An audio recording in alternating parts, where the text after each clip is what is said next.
Imagine the chaos, the fear, the brink of collapse. What if one man held the keys to an entire nation's financial survival? Not a president, not a king, but a banker. A titan whose sheer will brought order to chaos. This is the story of J.P. Morgan Sr., a man who lived in an era where individual bankers wielded unimaginable power, often more than governments.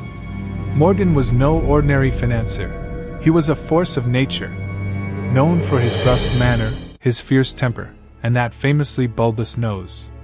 But beneath the intimidating exterior lay a man driven by an almost messianic belief in order and stability. By 1907, America's financial system was a house of cards. No central bank to back them up, just reckless speculation and failing trust companies threatening total collapse. Even President Theodore Roosevelt was caught off guard. But one man instinctively drew the desperate gaze of a nation, J.P. Morgan.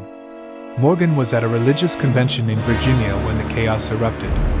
Emergency telegrams poured in, pleading for his return. His response?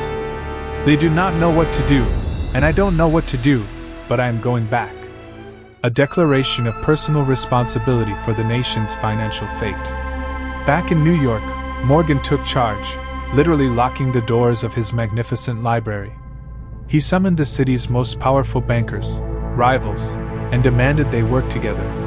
They were exhausted, desperate, some tragically taking their own lives later.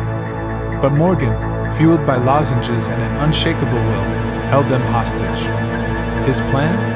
Create massive pools of private capital to inject liquidity into failing banks and prop up the collapsing stock market.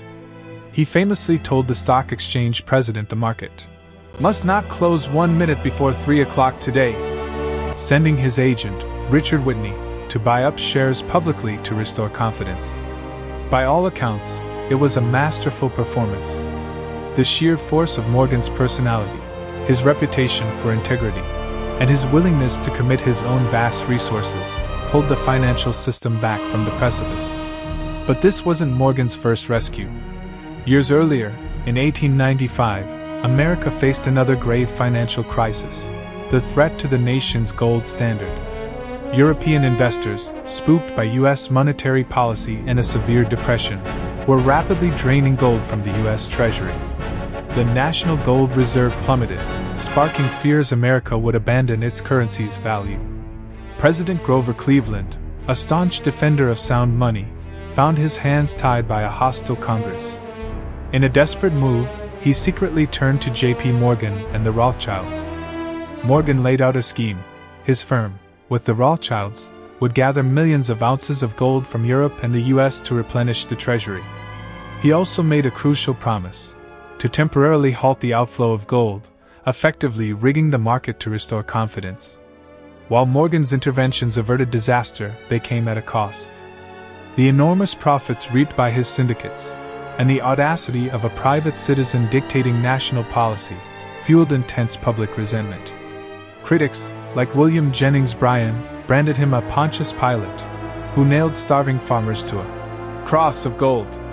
His legendary statement, "I owe the public nothing," only solidified his image as an untouchable titan. The Panic of 1907, however, was the final straw. It starkly revealed the dangers of relying on a single individual, no matter how powerful. As Senator Nelson W. Aldrich famously declared, "Something has got to be done. We may not always have Pierpont Morgan with us to meet a banking crisis." This realization paved the way for the creation of the Federal Reserve System, America's official central bank. J.P. Morgan Sr.'s era, the baronial age of finance, was a time of colossal power and unprecedented individual influence. He was, in essence, America's de facto financial savior, stepping in where government could not or would not.